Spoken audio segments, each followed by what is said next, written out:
नमस्कार मित्रांनो, तू हिरे माझा मित्र या मालिकेच्या पुढील काही भागांमध्ये आपल्याला असा जबरदस्त एकदम ट्विस्ट बघायला मिळणार आहे।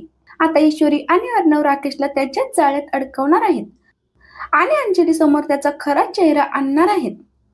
ते हे सगळं कशा पद्धतीने घडवून आणतात ते सगळं काही आपल्याला या व्हिडिओमध्ये बघायला मिळेल, त्यामुळे व्हिडिओ शेवटपर्यंत नक्की पहा। मित्रांनो, आतापर्यंत आपण पाहिलं ईश्वरी समोर राकेशचा खरा चेहरा आलेला असतो आणि तिला अंजलीला आणि तिच्या बाबांना वाचवायचं असतं, पण राकेशच्या धमकीमुळे ती खूपच घाबरलेली असते।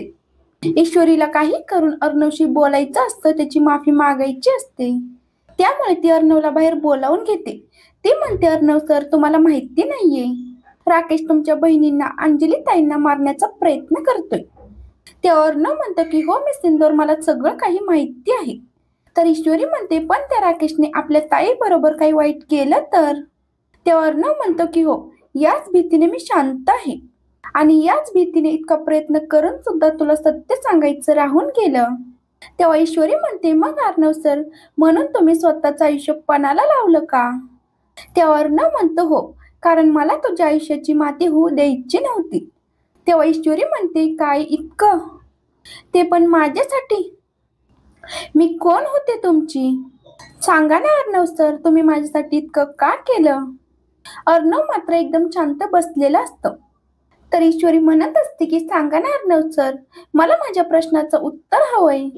तेव्हा अर्णव म्हणतो की मी सिंदूर, तू माझं सर्वस्व आहेस, तू माझं प्रेम आहेस आणि मला माझं उरलेलं आयुष्य तुझ्या बरोबरच काढायचं मी सिंदूर। त्यामुळे ईश्वरीला तर खूपच छान वाटतं आणि ती हसत हसत त्याचं प्रपोजल एक्सेप्ट करते, कारण तिला आता कळून चुकलेलं असतं की तिच्यावरती एवढं प्रेम करणारा माणूस तिला मिळणार नाही। वरून जरी तो रागीट आणि कठोर दिसत असला तरी आतलं मन त्याचं खूप चांगलं आहे, खूप स्वच्छ आहे, कारण आता ईश्वरी सुद्धा अर्णवचं प्रेम स्वीकारते।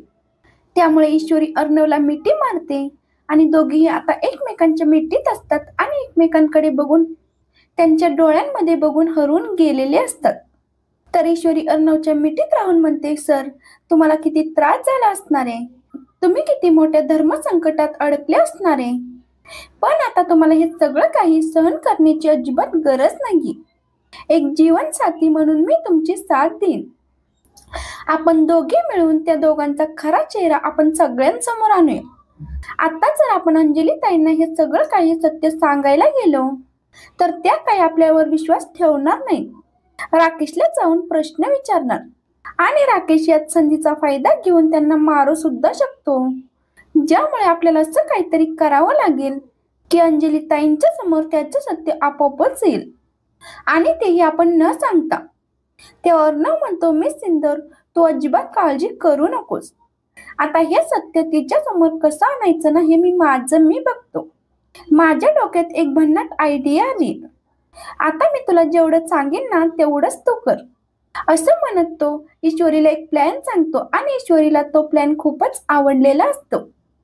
अर्णव आता ईश्वरीच्या समोरच पाटीलला फोन करतो आणि म्हणतो, पाटील, हा राकेश ज्या एरियामध्ये राहायचा तिथे एक बाई होती, त्याच बाईला तो कधी कधी घरी बोलवायचा, तिचा नंबर मला मिळू शकेल का?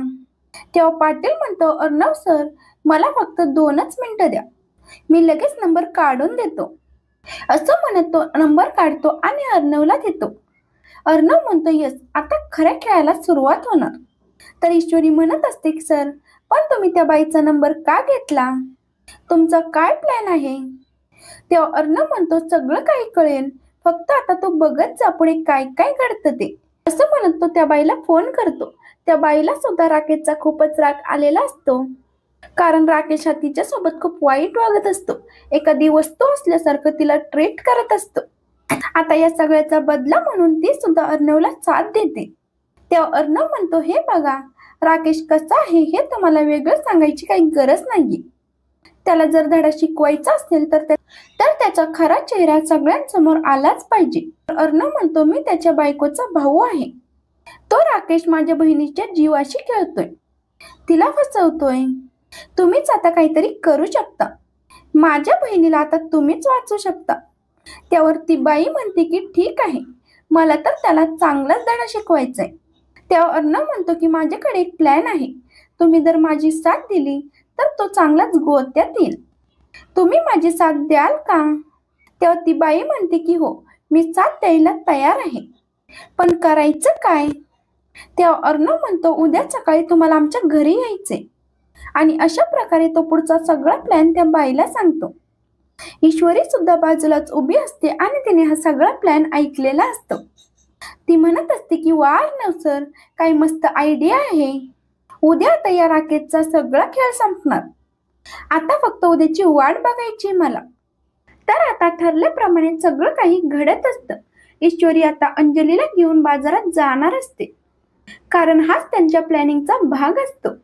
आणि या सगळ्याची कल्पना अंजलीने ऑलरेडी राकेशला दिलेली असते. मी आणि ईश्वरी बाजारात चाललोय म्हणून शॉपिंग करण्यासाठी. एका 2-3 तासात आम्ही येऊ परत, असं सांगून ती तिथून निघून जाते. आणि अशा प्रकारे दोघे आता बाहेर पडतात. आणि त्याच वेळेला ती बाई सुद्धा आता राकेशच्या खोलीमध्ये आलेली असते. राकेश तिला पाहतो आणि त्याला खूप मोठा धक्का बसलेला असतो. तो जोरातच ओरडतो आणि म्हणतो, ए तू इथे काय करतेयस? चल निघ इथून. अगं इथे जर माझ्या बायकोने बघितलं ना तर माझी काही खेर नाही. तू चल आता इथून निघ. माझ्या घरातली माणसं काही शहाणी नाहीयेत. त्यातले एकाने जरी तुला बघितलं ना तर माझी काही खेर नाही. ए बाई जा पटकन निघ इथून. तेव्हा ती बाई म्हणते, राकेशजी अहो का घाबरताय? अहो तुम्हाला घाबरण्याची काही एक गरज नाहीये. असं म्हणत असते आता राकेशला जवळ जवळ घेत असते आणि म्हणत असते की अहो तुमची बायको बाहेर गेलीये, मी बघितलं तिला बाजारात जाताना. त्यामुळे आता 3 तास तर ती येणार नाही. त्यामुळे 3 तास आपलेच आहेत. आपण मस्त रोमॅन्स करू शकतो. तिला जोरात बेडवरती पाडतो आणि म्हणतो, ए मला असली रिस्क घ्यायची नाहीये. तुला जा म्हटलं ना. पण ती बाई बरोबर त्या राकेशला घेरात घेते आणि म्हणते, हो राकेश साहेब का टेन्शन घेताय, मी आहे ना, काहीच होणार नाही. कुणीच नाहीये घरामध्ये, सगळेजण शॉपिंगला गेलेत. आणि तसंही तुमच्या या रूमकडे तुमची बायको सोडून दुसरं कुणीच येणार नाही. त्यामुळे जरा मजा मस्ती करूया ना. राकेश आता तिला जवळ जवळ घेण्याचा प्रयत्न करत असतो. तर ईश्वरी ठरल्याप्रमाणे म्हणते की ताई तुमचा मोबाईल तर रूम मध्येच राहिलाय, जाऊन घेऊन येता का? कारण कसं आहे ना, जिजू तुम्हाला सारखं फोन करतील आणि त्यांचा जर फोन लागला नाही तर त्यांना खूपच काळजी वाटत राहील. आणि अशा प्रकारे आता ईश्वरी मुद्दामूनच तिला रूमवर पाठवते. तर इकडे मात्र हा राकेश त्या बाईमध्ये चांगलाच गुंतलेला असतो. तो इतका गुंतलेला असतो की त्याने बेडरूमचा दरवाजा तसाच उघडा ठेवलेला असतो. याचं देखील त्याला भान राहिलेलं नसतं. आणि बरोबर त्याच वेळेला तिथे अंजली येते. पाहते तर काय, राकेशने त्या मुलीला बेडवरती पाडलेलं असतं आणि तो तिच्या बरोबर रोमॅन्स करत असतो. आणि हे सगळं पाहून ती जोरातच ओरडते की राजेश, हे सगळं काय सुरू आहे? राजेश, याचा अर्थ तुम्ही मला फसवताय. हे सगळं म्हणत असताना तिला चक्कर येते आणि तिला कसतर होत असतं. अंजलीला तिथे पाहून राकेश तर पूर्णपणे घाबरलेला असतो. तो त्या मुलीला लांब ढकलतो आणि म्हणतो, नाही नाही, ही कोण आहे मला माहिती नाही. त्या अंजली म्हणते, मी माझ्या डोळ्यांनी सगळं काही बघितलंय. तुम्ही काय करत होतात ते? खोटं बोलू नका. मला वाटलं होतं की इतके दिवस तुम्ही कामानिमित्त बाहेर राहता, पण हे असले चाळे करण्यासाठी तुम्ही बाहेर राहत होता हे आता मला सत्य कळाले. राकेश आता तिच्या जवळ जवळ येऊ लागतो.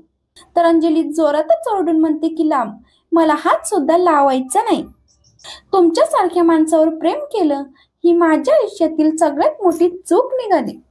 असं म्हणतच ती आता राकेशला लांब ढकलते आणि त्याचं चांगलंच थोबाड फोडते.